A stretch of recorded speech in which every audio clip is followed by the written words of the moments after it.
Naam, mtazamaji wa Tambo Sheria TV, karibu katika wasaa mwingine. Kwa siku ya leo tunaenda kutazamia haki ya usawa mbele ya sheria na muasisi wake kwa upande wa Jamhuri ya Muungano wa Tanzania.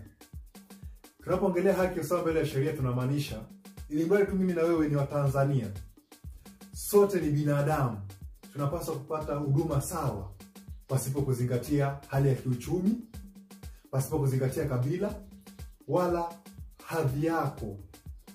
Lakini tunapaswa kuhudumiwe sawa pasipokuwa na upendeleo wa namna yoyote ile. Na haki hii ya usawa mbele ya sheria imewekwa bayana katika ibara ya 12 ya Katiba ya Jamhuri ya Muungano wa Tanzania. Lakini pia tunapoongelea muasisi kwa upande wa Jamhuri ya Muungano wa Tanzania, tunamwongelea baba wa taifa Mwalimu Julius Kambarage Nyerere. Aliwahi kusema, sote tu sawa. Hivyo basi tunapaswa kupendana na kuwa na upendo kama Watanzania, na udugu wetu ni wa kudumu, udugu unaojengwa moyoni. Kwani aliwahi kunukuu yake anasema, haina haja ya kumuuliza mtu dini yako ni ipi, kabila lako ni lipi. Hivyo sio vitu, lakini tunapaswa kuwa na umoja.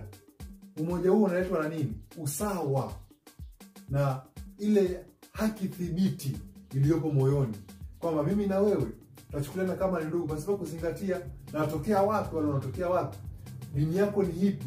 Kwani hivyo sio vitu vikubwa ambavyo tunapaswa kuzingatia, lakini tunapaswa kuja pamoja kama taifa kwa kuwa sote tuko sawa pasipo kuangalia wametokea wapi wala yuko wapi.